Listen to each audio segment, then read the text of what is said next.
Hindi kinakaila ni James Reid na may offer sa kanya na magbalik sa pag-arte. Isang bagay na napabayaan niya nang mag-focus siya sa pagmamanage ng Careless Music. Dahil may mga chikang nagkaroon ng internal problems ang nasabing kumpanya.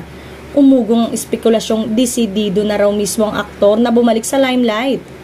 Noon kasi, sinabi ng Phil o si aktor na mas gusto niyang mag-concentrate sa kanyang sariling brand of music na incidentally ay hindi namang kinagat ng masa. Pero ano itong nasagap na may kondisyon daw ang aktor sa muling pagharap sa kamera? True kaya ito? May demand daw umano ito na sa comeback vehicle niya ay ang ex na si Nadine Lustre ang makatambal niya. Say naman ang source, sigurista raw ang dating PBB housemate dahil kung si Nadine nga naman ang kanyang makakapareha ay posibleng bumango uli ang karir niya. Beside, andyan pa naman ang Jadine fans na nag-root pa rin sa kanilang love team. Since nauuso naman din naman ang pagsasama sa isang proyektong mag-ex.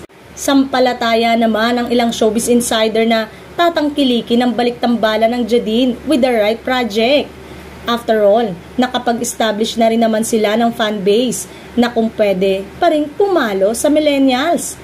Hirit nga ng isang producer kung naging malaking box office hit nga naman ang pelikulang Unhappy for You na nagtampok sa former lovers na sina Joshua Garcia at Julia Barreto. Bakit hindi nga naman posibleng mangyari rin ito sa Jadine na minsang namahinga nang sila'y maghiwalay? Ang tanong lang ng netizen, hindi raw kaya manumbalik ang old flame kina Nadine at James sa kanilang balik-tambalan?